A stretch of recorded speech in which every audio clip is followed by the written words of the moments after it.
97.3 Est-Ouest 91.7. RMR, it's 9 o'clock.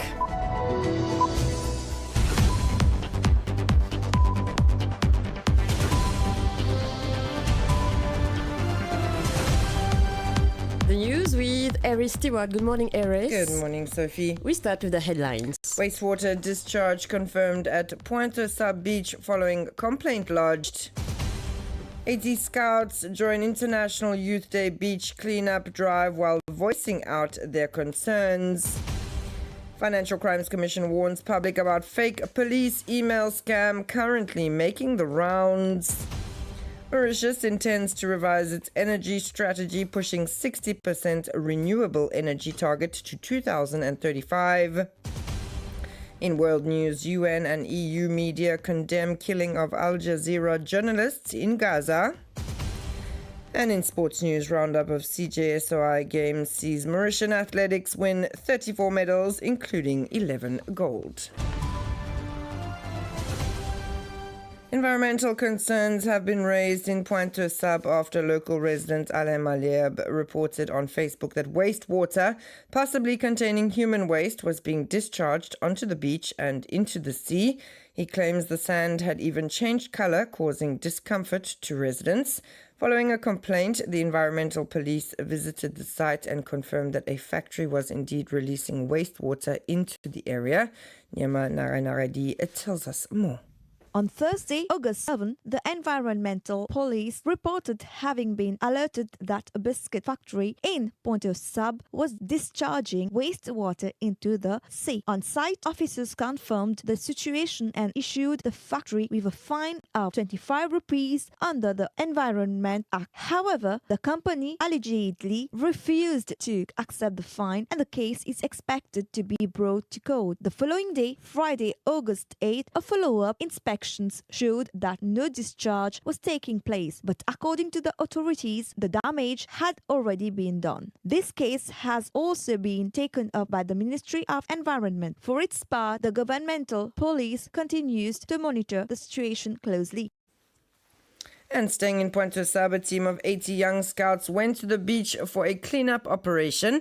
Their mission to collect as much waste as possible, or at least to try. Within a few hours, they filled dozens of rubbish bags. On the sand, they found tires, scrap metal, and all sorts of litter.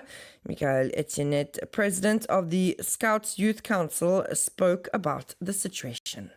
The young scouts of Port Louis, about 80 of us, cleaned the beaches of Pointe-Sable along the coast. We were shocked by how big the problem is. We filled about 30 plastic bags with rubbish. There were tires, bags, cans, bins and more. We did not even have enough bags to take everything. This pollution is hurting our sea life. We need a long-term solution and more cleanup days because 80 people are not enough.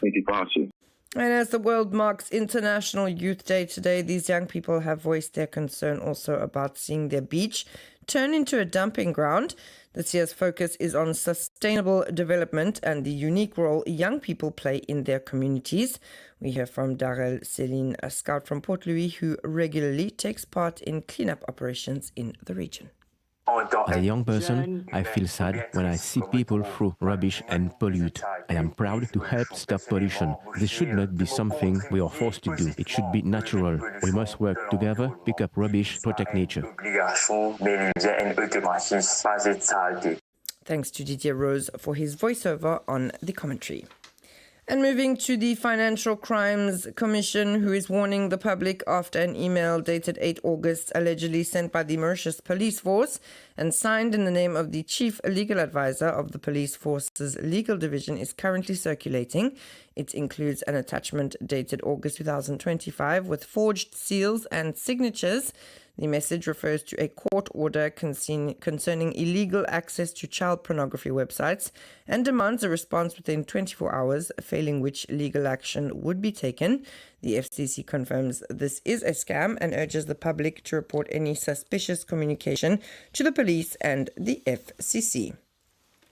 And on to energy-related news, Mauritius is intending to revise its energy strategy. The Minister of Energy, Patrick Asiavaden, announced this during a workshop held yesterday in Balaclava. The new target is to achieve 60% renewable energy by 2035 instead of 2030, which he said was unrealistic. This change, led by the Mauritius Renewable Energy Agency, marks a more pragmatic approach to the island's energy transition.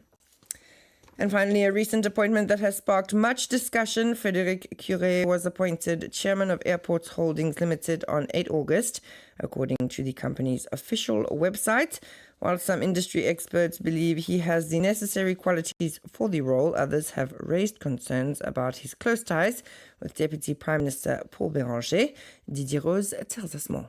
The official announcement of Frédéric Curé's appointment, effective since August 8, was published on the Airports Holding Limited website. According to the press release, this appointment, decided by the board of directors, aims to strengthen governance and support the group's strategic ambitions. Airports Holding Limited comprises more than 20 entities active in various sectors, including aviation, real estate, energy, tourism, and duty-free retail. However, the nomination has been challenged by several opposition politicians. The main criticism directed at Frédéric Curé concerned his limited experience, having previously worked in human resources at Rogers Aviation, and, above all, his close relationship with the MMM leader, as is Paul Béranger's son-in-law. These family ties have fueled the controversy. Nevertheless, some industry experts argue that as chairman of a holding company, the role of Frédéric Curé primarily requires the qualities of a visionary strategist capable of setting a clear direction for the group, and certain government IPs defend the appointment, asserting that Frédéric Curé has all the necessary skills for the job and that his ties with Paul Béranger should not be an obstacle. It's 9:07. You're listening to RM1, where we move now to international news. The United Nations, the EU, and media rights groups have condemned Israel after a strike killed an Al Jazeera news team in Gaza on Sunday. Palestinians are mourning prominent 28-year-old correspondent Anas al-Sharif and 4 of his colleagues.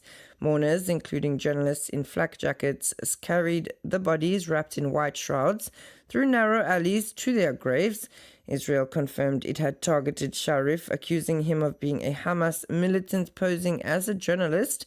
Al Jazeera said 4 other employees were killed when the strike hit a tent set up for journalists outside Al-Shifa Hospital's main gate. And finally, we conclude with the sports. Following the return of the Mauritian athletes after participating in the CJSOI Games last week, Mauritian athletics was hailed for delivering an impressive performance, bringing home a total of 34 medals, 11 gold, 12 silver and 11 bronze. This golden haul is the result of months of hard work and confirms the growing strength of Mauritian athletics on the regional stage.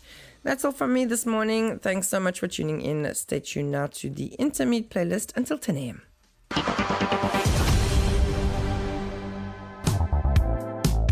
Bienvenue, vous êtes sur RM1. RM1, la nouvelle radio.